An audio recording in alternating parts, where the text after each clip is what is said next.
Hello everyone. आज हम अष्टांग हृदय सूत्र स्थान का चैप्टर 4 जिसका नाम है रोगानुत्पादनीय अध्याय उसके बारे में पढ़ेंगे। तो रोगानुत्पादनीय का मतलब क्या होता है? रोगानुत्पादनीय शब्द दो शब्दों से मिलकर बना है, रोग और अनुत्पादनीय। मतलब ऐसे आहार विहार जिनको करने से रोगों की उत्पत्ति नहीं हो, उन सब चीज़ों का वर्णन जिस अध्याय में कहा गया उसको रोगानुत्पादनीय कहा गया। ठीक है, मतलब वो सब चीज़ें जिससे रोगों की उत्पत्ति नहीं हो उसको क्या बोलते हैं? रोगानुत्पादनीय। और इस अध्याय में उन सब चीज़ों का ही वर्णन किया गया है, इसलिए इस अध्याय का नाम रखा गया है रोगानुत्पादनीय अध्याय। ठीक है, तो इस अध्याय में क्या बताया है? धारणीय और अधारणीय वेगों के बारे में, कि कौन से वेगों को हमको धारण करना चाहिए और कौन से वेगों को हमको धारण नहीं करना चाहिए।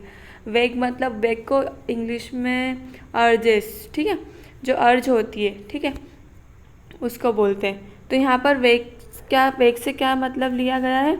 न वेगो अन्य कार्य स्यात नाजित्वा साध्य मामयन, मतलब मलमूत्र आदि वेगों के उत्पन्न हो जाने पर दूसरा कोई कार्य न करे, सबसे पहले उत्पन्न वेग का परित्याग करे। ठीक है, मतलब हमारे शरीर में जितने भी वेग उत्पन्न होते हैं, अगर वेग आ रहे हैं, वेगों की उत्पत्ति हो रही है, तो सबसे पहले उन वेगों को त्याग करना चाहिए और उसके बाद ही कुछ दूसरा काम करना चाहिए। तो ये कौन से वेग है? ये अधारणीय वेग। मतलब क्या करना है? इनको धारण नहीं करना, इनको शरीर में रोक के नहीं रखना। जैसे ही वेग आता है वैसे उसका परित्याग करना चाहिए।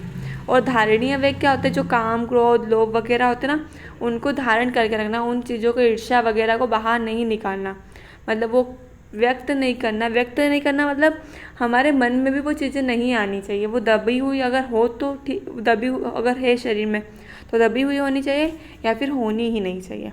ठीक है, और आचार्य चरक ने ना रोगानुत्पादनीय अध्याय की जगह पे न वेग धारणीय अध्याय बताया है, उसमें भी इन्हीं सब चीज़ों का वर्णन है, बस उन्होंने चैप्टर का नाम चेंज कर दिया। तो कौन कौन से वेग होते हैं? वेगान धारित वात वीड़ मूत्र शौत्र क्षुधा निद्रा काल श्रम श्वास जंभा अशु छर्दी रेसा। तो क्या कौन कौन से वेगों को धारण नहीं करना चाहिए? अपान वायु, ठीक है, मल मूत्र, छींक, प्यास, भूख, नींद, कास, श्रम जनित श्वास मतलब थकने के बाद जो एक लंबी लंबी सांस आती ना वो, जम्भाई, आंसू, छर्दी मतलब वोमिटिंग, और शुक्र के वेगों को नहीं रोकना चाहिए। तो टोटल कितने वेग हो गए? कौन कौन से? अपान वायु, मलमूत्र, छींक, प्यास, भूख, निद्रा, काल, श्रमजनित श्वास, जंभा, आंसू, छर्दी, शुक्र का वेग, मतलब टोटल कितने वेग है? 13 वेग। तो ऐसे पूछ सकते हैं ऑब्जेक्टिव में कि कितने वेगों को धारण नहीं करना चाहिए, या फिर आचार्य वाग्भट ने सूत्र स्थान में कितने अधारणीय वेगों का वर्णन बताया है, तो 13 वेग बताए। ये वाला श्लोक आप याद कर लीजिएगा, ये बहुत इंपॉर्टेंट श्लोक है। आचार्य सुश्रुत ने वेगों के बारे में एक चीज़ बताई है कि इन 13 प्रकार के वेगों को रोकने से ना 13 प्रकार के उदावर्त की उत्पत्ति होती है। ठीक है, क्योंकि इनडायरेक्टली ऐसे बोल सकते हैं कि वेगों को रोकने से ना वो वात का अवरोध हो जाता है, या फिर जैसे हमने मलमूत्र के वेग को रोका तो ना वो क्या हो जाएंगे, वो वात को बढ़ा करके ऊपर की ओर गति करवाएंगे, और उदावर्त में भी वैसे ही होता है। इससे 13 प्रकार के वेगों को रोकने से 13 प्रकार के उदावर्त होते हैं। तो अब आगे क्या है इन सब वेगों के बारे में, कि अगर हमने अपान वायु के वेग को रोका तो हमको कौन सा रोग होगा, और हमको इसकी चिकित्सा भी क्या करनी चाहिए, दोनों यहाँ पे साथ में बताया गया है। तो सबसे पहले कौन सा वेग था? अपान वायु। तो अपान वायु को रोकने से क्या हानि होती है? अधोवातस्य रोधे न गुल्म उदावर्त रुक्लमा वात मूत्र शक्र संगत दृष्टि अग्निवद रदित गदा। मतलब अपान वायु के वेग को रोकने से गुल्म होता है। गुल्म मतलब क्या? अपान वायु, जो वायु का अधोमार्ग से गमन हो रहा है, हमने उस वायु को रोक दिया तो वो वायु ऊपर की ओर जाएगी और पेट में वायु का गोला बन जाएगा, तो वो हो गया गुल्म। उदावर्त में भी क्या होता है कि वात की ऊर्ध्वगमन होता है, ऊपर प्रवृत्ति होती है, तो उदावर्त होगा। उदर शूल, वो वायु उदर में चली गई तो शूल करेगी। क्लम मतलब सुस्ती होती है। तो क्या क्या होता है इससे? गुल्म, उदावर्त, उदरशूल और क्लम होता है। अपान वायु, मल मूत्र मतलब मूत्र और पुरुष की प्रवृत्ति में रुकावट आती है, क्योंकि अगर हमने उस वेग को धारण किया तो वहाँ पे अवरोध हो जाएगा और आगे भी मल मूत्र और अपान वायु की प्रवृत्ति नहीं होगी, वो वहाँ पे रुक जाएगी। नेत्र रोग होते हैं, मंदाग्नि होती है और हृदय रोग भी होते हैं।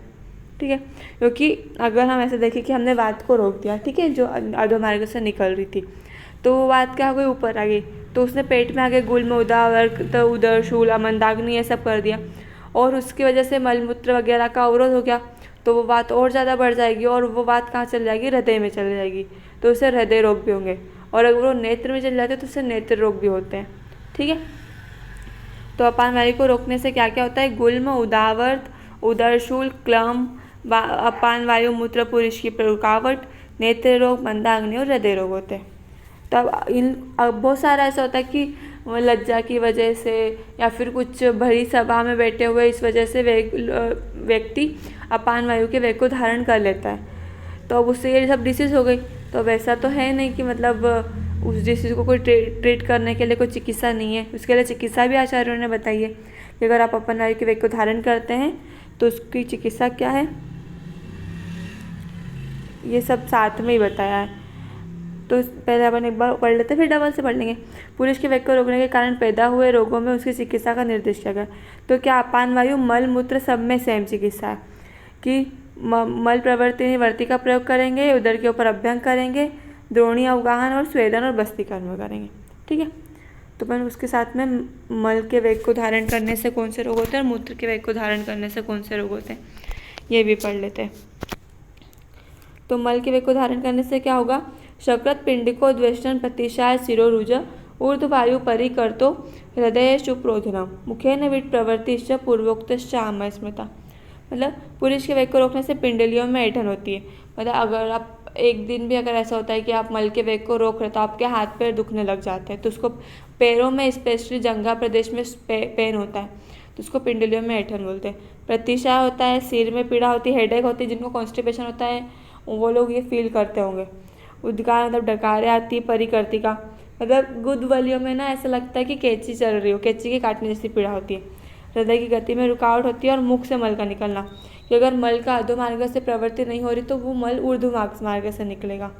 और जो अपान वायु के अवरोध से जो रोग हो रहे थे ना वो भी इससे होते हैं। ठीक है, आगे बढ़ते हैं। मूत्र वेग से क्या होता है, अंग भंग स्मरी बस्ती मेड्र वषण वेदना मूत्रस्य रोधात पूर्वे च प्रायो रोगा। मूत्र के वेग को रोकने से अंग में टूटने से पीड़ा होती है। ठीक है, अश्मरी क्योंकि यूरिन का डिस्चार्ज नहीं हो रहा है तो वो वहीं पे इकट्ठी हो के वहाँ पे अश्मरी बन जाती है। मूत्राशय मूत्रमार्ग वंक्षण मूत्र स्रोतस गविनियो वृक्कों में पीड़ा, मतलब पूरा जो भी अपना यूरिनरी सिस्टम है ना उनमें पेन होगा। ठीक है, अपान वायु और पुरुष के वेग को रोकने से पैदा होने वाले रोग जो हमने ऊपर पढ़े ना वो सब होंगे। तो अभी हमने कौन कौन से पढ़ लिए, अपान वायु के, मल के और मूत्र के वेग को रोकने से कौन कौन सी व्याधियाँ होती वो हमने पढ़ लिए। ठीक है, अब इनकी चिकित्सा तो क्या है, तद औषधम वर्त्य अभ्यंग अवगाह से स्वेदनम बस्ती कर्म से। मतलब क्या करना है, जो भी मल मूत्र और अपान वायु को धारण करने से जो रोग हुए थे उनके चिकित्सा में क्या क्या बताया, गुद मार्ग में मल प्रवर्तिनी वर्तिका, मतलब जो एनिमा देते हैं ना वो है इसमें सपोजिटरी या फिर एनिमा का प्रयोग करना। मॉडर्न में से आयुर्वेद में वर्तिका प्रयोग करते हैं। उधर के ऊपर अभ्यंग लगाना है। ठीक है, अभ्यंग करना है मतलब या तो तेल को गुनगुना करके उससे अभ्यंग करना है, मतलब उससे मालिश करनी है, उसको अभ्यंग बोलते हैं। द्रोणी अवगाहन मतलब टब बाथ, कि जो टब होता है, टब बाथ वाला जो आपने टब देखा होगा उसमें मेडिकेटेड जो क्वाथ होते हैं उसको रख के और फिर उसको व्यक्ति को टब बाथ करना है और स्वेदन करना है और बस्ती कर्म करना है, बस्ती देनी है। तो क्या क्या चिकित्सा होगा इसमें, वर्ती का प्रयोग करना है, अभ्यंग, द्रोणी अवगाहन, स्वेदन और बस्ती कर्म। ठीक है, चिकित्सा भेद क्या है, अन्न पानम च विड भेदी विड रोदोस्तु यक्ष्मी, मतलब क्या है, यक्ष्मसु, मल के वेग को रोकने से उत्पन्न रोगों में जिसने मल स्वयं निकले ऐसे भक्ष्य पदार्थ पे।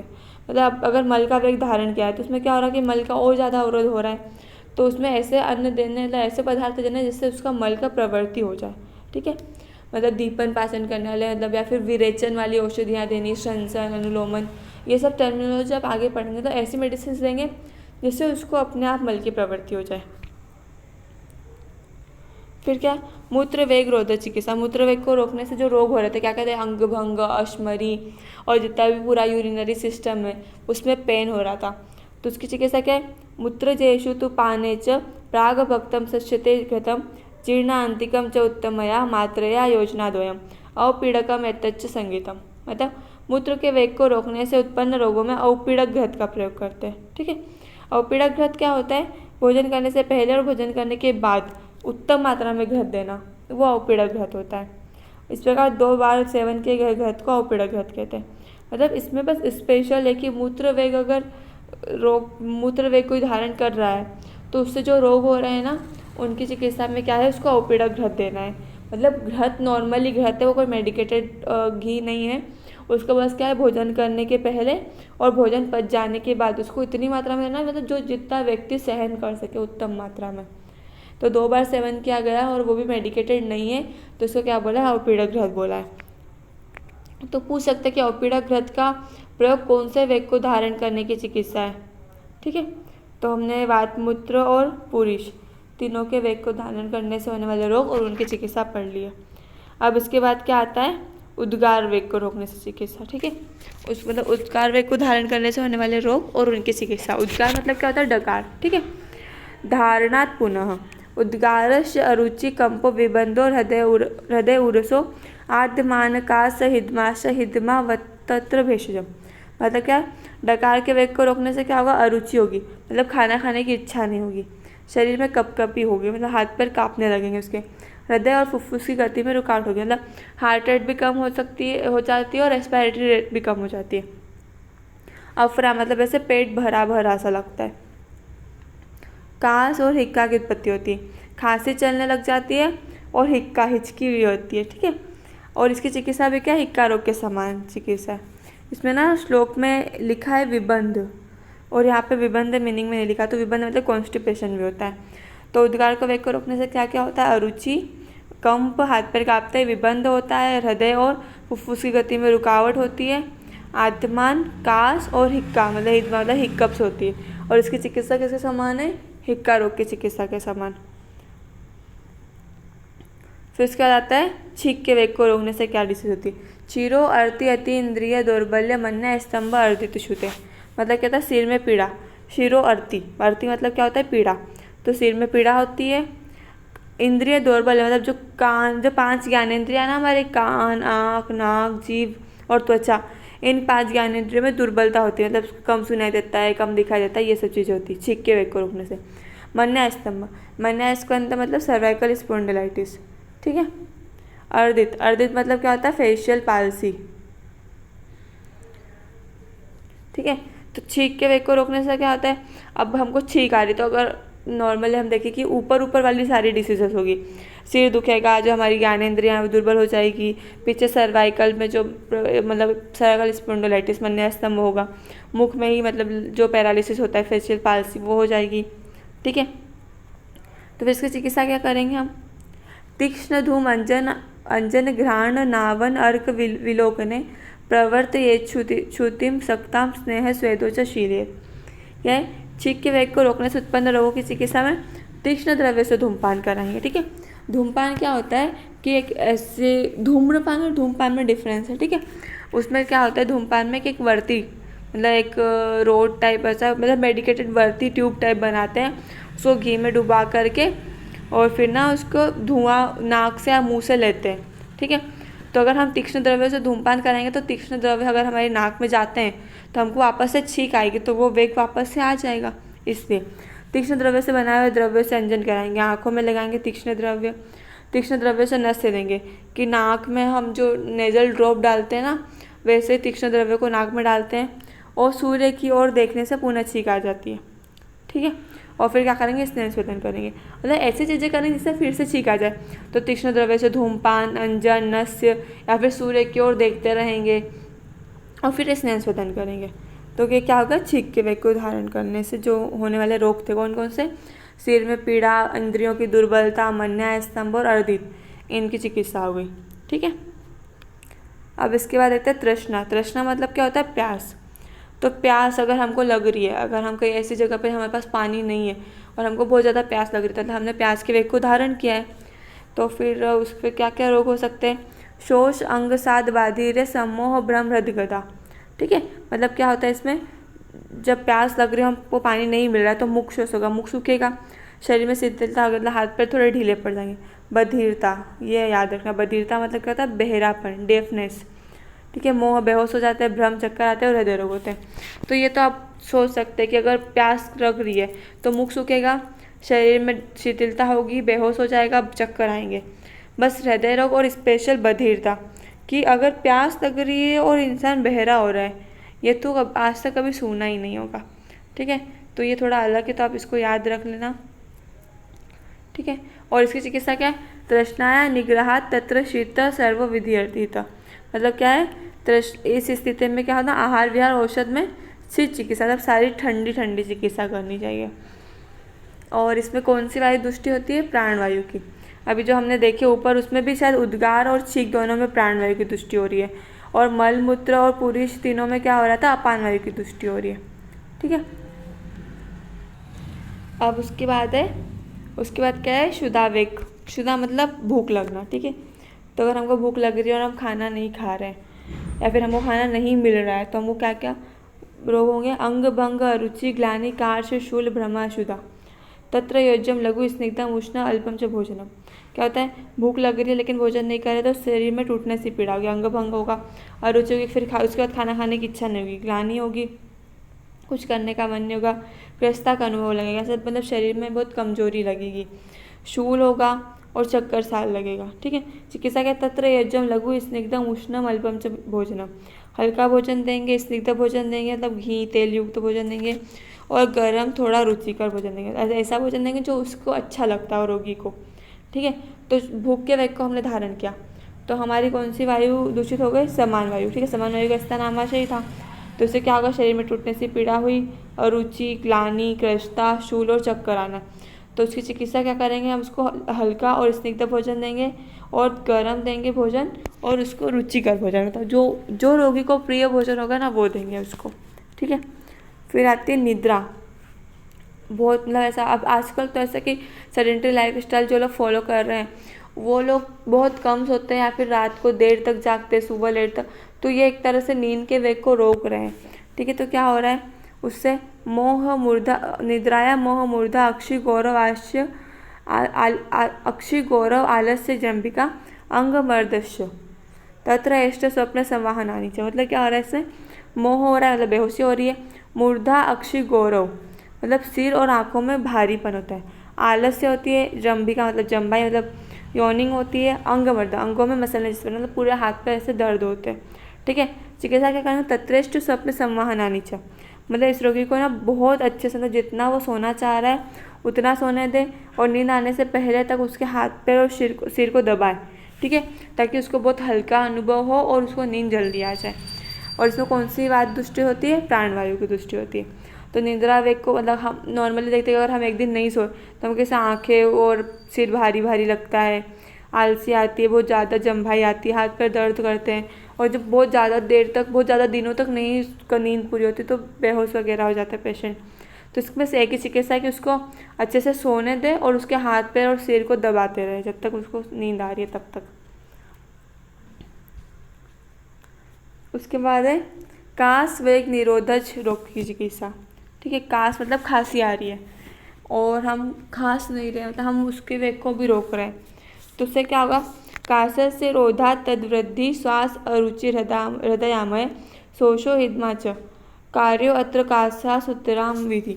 मतलब कास के वेग को रोकने से क्या था? कास की वृद्धि, उसको और ज़्यादा खांसी आती है, श्वास रोका उसको, मतलब उसको ना ब्रेथलेसनेस होगी, उसको और मतलब लंबी लंबी सांस लेगा वो, अरुचि होगी, कुछ खाने का मन नहीं करेगा, हृदय रोग होंगे, राज्यक्षमा, हिदमा मतलब हिचकी आएगी, हिकअप्स होंगे।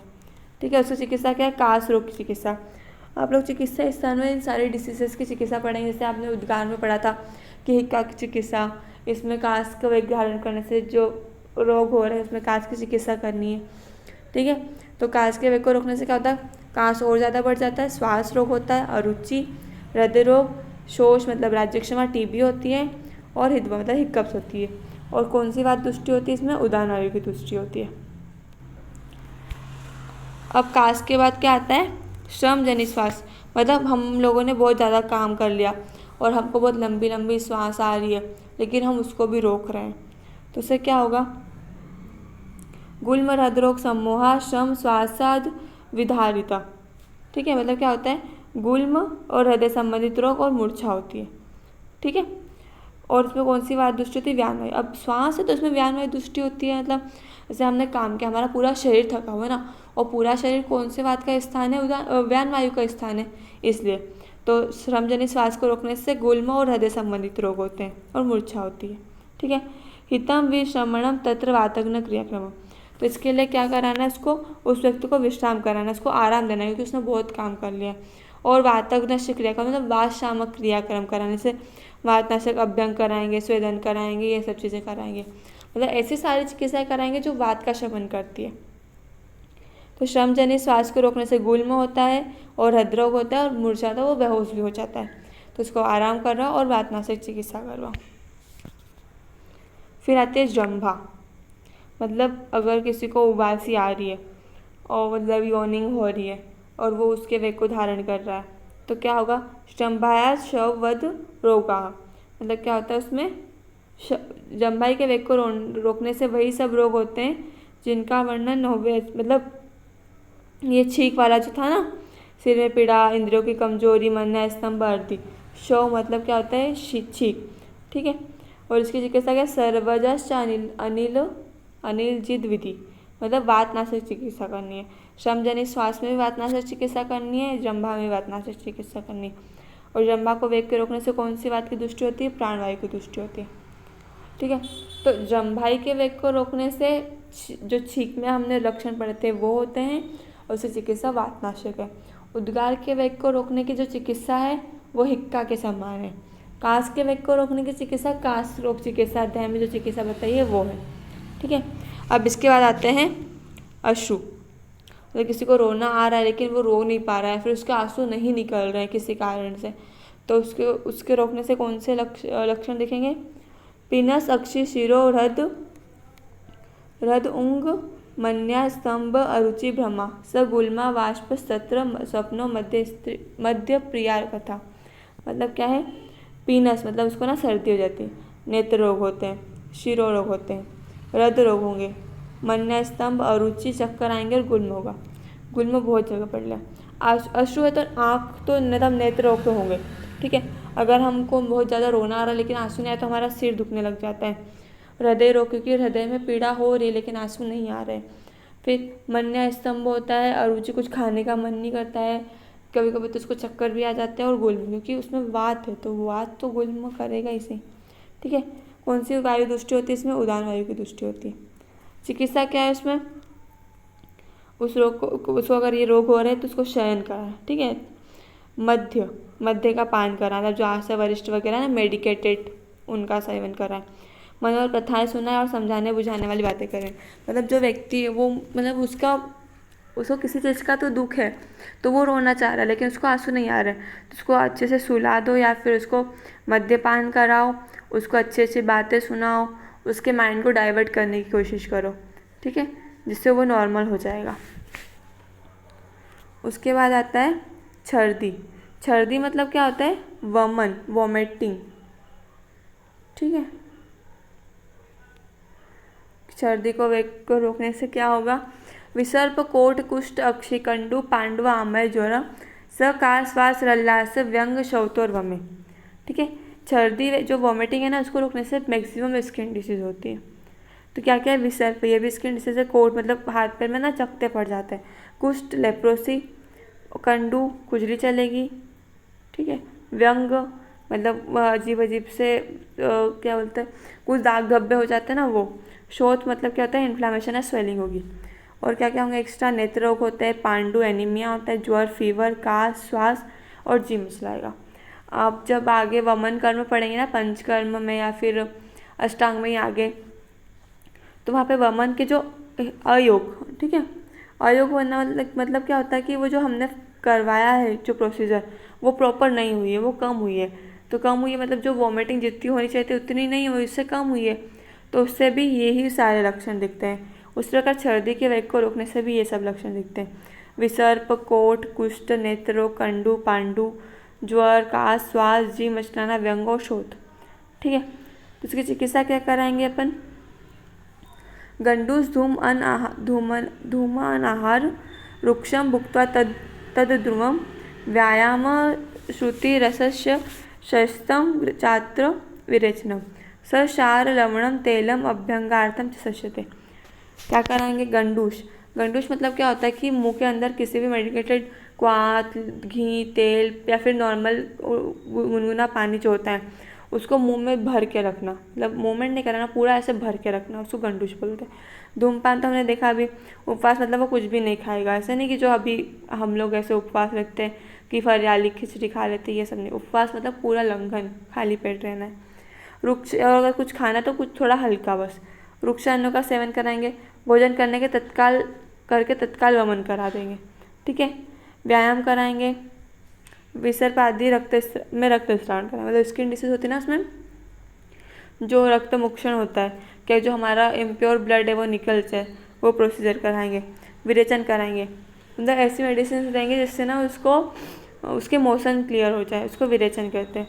क्षार और नमक युक्त तेल की मालिश कराएंगे, उससे क्या होगा, उसके जो सर्दी से जो डिसीज़ हुई है वो ख़त्म हो जाएगी, या फिर जो थोड़ा बहुत अंदर वेग बचा है वो बाहर निकल जाएगा, ठीक है। उसके अलावा लास्ट शुक्र वेग। शुक्र के वेग को धारण, सर्दी में कौन सी बात दृष्टि हो रही थी, उदान वायु की दृष्टि होती है, ठीक है। ये बात याद रखना है कि ऑब्जेक्टिव में पूछ सकते हैं। फिर आता है शुक्र वेग। शुक्र को रोकने से अपान वायु की दृष्टि होती है। शुक्रात श्रवणम गुह्य वेदना शवतु ज्वरा हृद व्यथा मूत्र संग अंग भंग वृद्ध अश्म संडता, मतलब क्या होता है, मूत्र के साथ शुक्र निकलने लगता है, ठीक है। और गुह्य अंग मतलब जो लिंग वगैरह है उसमें पीड़ा होती है, शोथ स्वेलिंग हो जाती है, इन्फ्लामेशन होता है, फीवर होता है, हृदय में पीड़ा, मूत्र की प्रवृत्ति में रुकावट होती है, अंगों में टूटने से पीड़ा होती है, अंड वृद्धि, ठीक है। अश्मरी मतलब हर्निया हो जाता है, अंड वृद्धि मतलब इंग्वाइनल हर्निया। अश्मरी मतलब स्टोन हो जाएगी, और नपुंसकता, इनफर्टिलिटी हो सकती है शुक्र के वेग को रोकने से। तो इसकी चिकित्सा क्या करेंगे, ताम्र चूड़ सुरा शाली बस्ते अभ्यंग अवगाहनम बस्ती शुद्धि करे सिद्धम भजेत क्षीरम प्रिया स्त्री। ताम्र चूड़ मतलब मुर्गे का मांस, ये बहुत बार पूछा गया है कि ताम्र चूड़ का प्रयोग किस में करते हैं, तो शुक्र वेग को रोकने से जो रोग होते हैं ना उनकी चिकित्सा में। फिर सूरा मतलब मेडिकेटेड एल्कोहल ही होती है एक तरह से।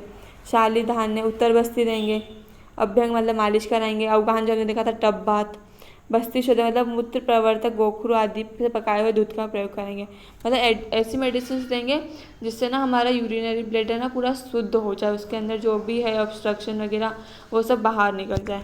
और प्रिय स्त्रियों का सेवन, इन सब चीज़ों से क्या होगा, शुक्र वेग को रोकने से जो रोग हो रहे हैं ना वो नहीं होंगे, ठीक है। तो हमने 13 वेग पढ़ लिए, उन सब की चिकित्सा पढ़ ली। उसके बाद क्या है, वेग रोधी के असाध्य लक्षण, कि जिन लोगों ने वेगों को धारण करें तो ऐसे कुछ लक्षण होंगे जिससे उनकी चिकित्सा नहीं करनी है। त्रट शूलार्थ तेजस क्षीणम विडवमम वेग विरोधिनम, जो वेगों को रोकने से रोगी हो गया है, यदि वह प्यास और शूल से पीड़ित है, क्षीण हो गया है, पूरी इसका वमन कर रहा है, तो उसकी चिकित्सा नहीं करें, ठीक है। मतलब उसने वेगों को धारण कर लिया, उसको ये लक्षण भी दिख गए, ठीक है, लेकिन फिर भी वो प्यास और शूल, उसको बहुत ज़्यादा प्यास लग रही है, उसको बहुत ज़्यादा पेन हो रहा है, वो बहुत ज़्यादा दुबला पतला हो गया है। और जो हमने देखा था मल के वेग को रोकने के बाद क्या होता है कि मल का जो अपने मुख से ही वो मल को त्याग करने लग जाता है, तो अगर वो वमन हो गया मतलब वो असाध्य, अब उनकी चिकित्सा नहीं करनी है, ठीक है। ये बहुत इम्पोर्टेंट श्लोक है, मतलब जितनी भी डिसीज़ है उसका ये क्या बोल सकते हैं, एक सूत्र है कि क्या है, रोगा सर्वे अपि जानते वेगोदीर धारणे, मतलब जितने भी रोग है, जितनी भी डिसीज़ है वो क्यों होती है, वेगों को रोकने से। वायु मल मूत्र आदि से उत्पन्न न हुए वेगों को प्रयत्नपूर्वक उभार देने से, और स्वभाव तो उत्पन्न वेगों को धारण करने से वे सभी रोग हो जाते हैं। मतलब ऐसा ही नहीं कि तुमने उनको रोका, अगर तुमको वेग नहीं आ रहे हैं, ठीक है, और तुमको ऐसा नहीं लग रहा है कि तुमको यूरिन पास करने जाना है, लेकिन फिर भी तुम अगर ज़बरदस्ती वेगों को बाहर निकाल रहे हो तो भी तुमको रोग हो सकते हैं। और अगर तुमको वेग आ रहे हैं और तुम उनको रोक रहे हो तो भी तुमको वेग हो सकते हैं। मतलब जो हमारी बॉडी में नॉर्मल मैकेनिज्म होती रहती है, जो नॉर्मल प्रोसीजर चल रही है उसको ही चलने देना है, कोई ज़बरदस्ती नहीं करना, ना किसी चीज़ को रोकना है, ना किसी चीज़ को ज़बरदस्ती आगे बढ़ाना है, ठीक है। तो ये वाला श्लोक आप याद कर लेना, और एक को जो 13 नाम थे वेगों की वो वाला। सामान्य चिकित्सा, कि वेगों को धारण किया है लेकिन उनकी सामान्य चिकित्सा क्या है। निर्दिष्टम साधनम तत्र भूयिष्ठम यत् तु तान् प्रति ततश्च अनेकधा प्राय पवनो यत् प्रकुप्यति अन्नपान औषधम तस्य युञ्जिता तो अनुलोम-विलोम। वेगों को रोकने के कारण जो रोग होते हैं उनके चिकित्सा का वर्णन अभी ऊपर सब हमने पढ़ लिया कि अलग अलग वेग में क्या है, लेकिन उनमें भी जो वात दोष का अनेक कारण से प्रकोप होता है, उसकी शांति के लिए हमें अनुलोमक अन्न देना है। अन्न पान और विहार, मतलब मेन क्या है इसकी चिकित्सा, अनुलोमक अन्न पान और विहार करना है। ठीक है, ये हो गया सामान्य चिकित्सा वेगों की। तो अभी हमने कौन कौन से 13 वेग पढ़ लिए। कौन कौन से वेग, धारित, वात, वीण, मूत्र, शव, त्रिक्षुदाम, निद्रा, काश, श्रम, श्वास, जंभा, आशु, छर्दी, रेतसा। ठीक है, तो इन 13 प्रकार के वेगों को रोकने से कौन से लक्षण होते हैं और उनकी कौन सी चिकित्सा होती है, तो ये हमने पढ़ लिया। आगे का हम नेक्स्ट वीडियो में देखेंगे।